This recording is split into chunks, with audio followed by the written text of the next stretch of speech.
Spinagle here today at Winchester Avenue Elementary. Join me today as we learn about some of the teachers here at the home of the Owls on this edition of Be the Difference, West Virginia.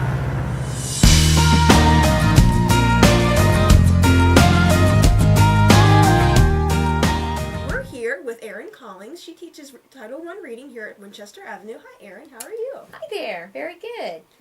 So tell me a little about yourself. Well, I am a Title I teacher here at Winchester Avenue Elementary School, and I've been teaching for about 15 years.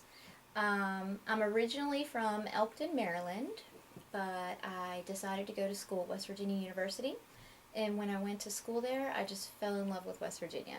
I fell in love with the people, I fell in love with the mountains, so I decided that I wanted to end up in West Virginia and start my career here. I got my bachelor's degree in elementary education with a minor in special education, and then I got a job teaching here in Berkeley County at Tomahawk Elementary for special ed, and I taught there for 6 years. And then later I went back and got my master's degree in reading and got a job here as a Title I teacher, and I've been teaching here for about 8 years now. What made you decide to become a teacher? Actually, I think I've always known that I wanted to be a teacher. I've loved playing school when I was a little girl. I've always felt very comfortable with children, and when I was in high school, I worked at a daycare. Also, when my middle school and my high school both hosted the Special Olympics, and we had an opportunity to volunteer with the Special Olympics.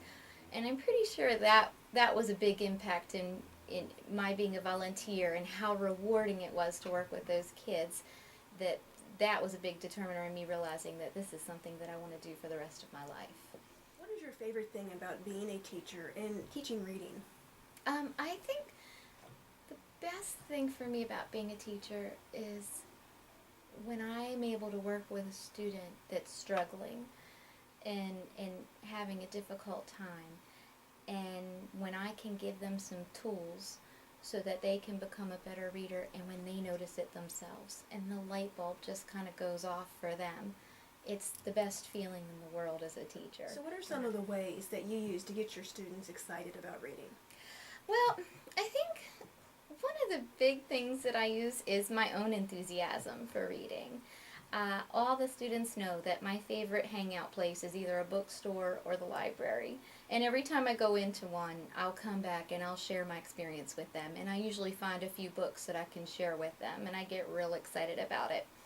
I also like to find out from my students what their interests are. And when I'm in the library or the bookstore, I'll find a book under their interest and I'll bring it back to them, and they just light up that I was thinking about them out of school. I also like to act silly, and on occasions I'll put on silly hats or dress up with my story, and I think whenever you can get kids involved with laughter, it gets them to enjoy the process of reading. Tell me about some of the activities that you're involved in here at Winchester Avenue that involve parents and students, getting them interested in reading and continuing that literacy at home. Okay. Well, a big project that we do here at Winchester Avenue is One Book, One School, and that's where we purchase a book for every child to go home, or for every family to go home with, and the parents are involved because they will read to the students.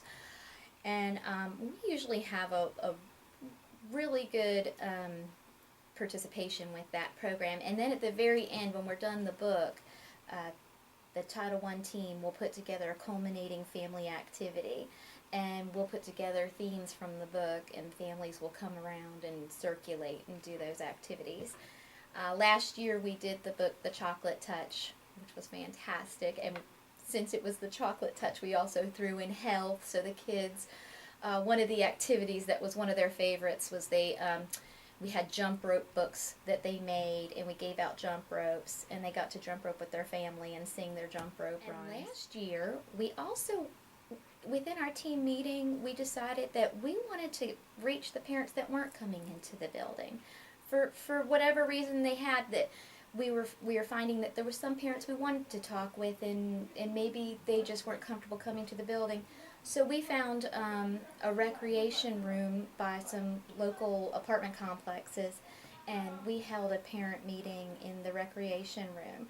And that with their children, they came and they made summer reading bags. This was right before school let out, and we told them about some of the programs that they could do in the summertime. We gave them some reading tips, and this year we'd like to extend that to the local library so the parents can maybe sign their children up for getting a card if they don't already have one. How have your own experiences as a student yourself influenced the kind of teacher that you've become to your own? Well, actually, I have memories of struggling learning how to read. I remember I had some difficult times. I was a sweet little girl and the teachers really liked me, but I think I was able to just kind of slide through with that, and I had a tough time. But I do have some really fond memories of some teachers that caught that about me, and they were able to work with me and build my confidence, which is really what I needed. So by taking those two things, my struggling, the learning, and the need for confidence, I try to instill that in my own children. I understand what it's like to not get something right away.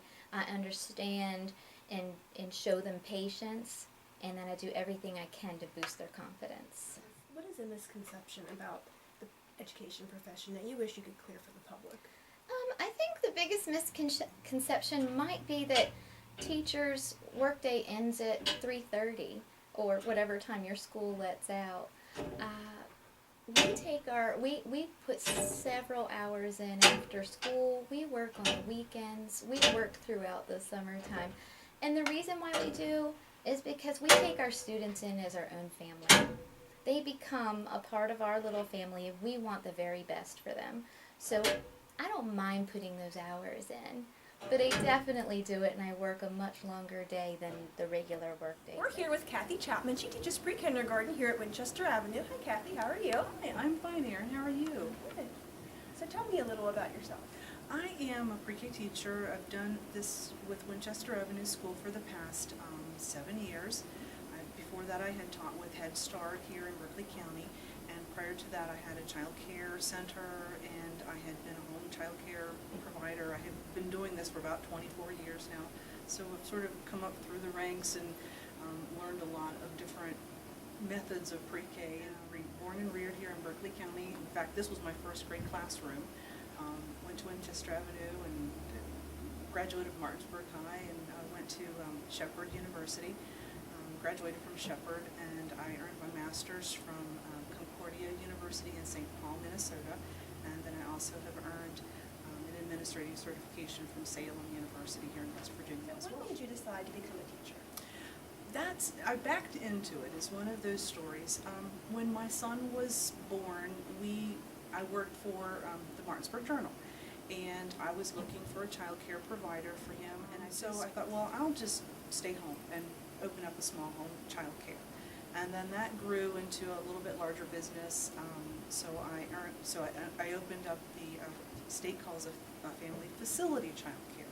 And then after a point I decided, I'm really enjoying this, so I then I applied into a master's program, and then I thought, why don't I just go into teaching full time? So after some different things occurred, that's when I entered into the Head Start group, and then after I worked with Head Start for a while, I thought this program was a pilot with the county, and I thought this will be a wonderful opportunity to use everything that I've learned and try to create a difference here in Berkeley County. What do you enjoy most about being a pre-kindergarten teacher? A couple of things. With pre-K little guys, they just have an exuberance and a joy that you don't find in any other group of children.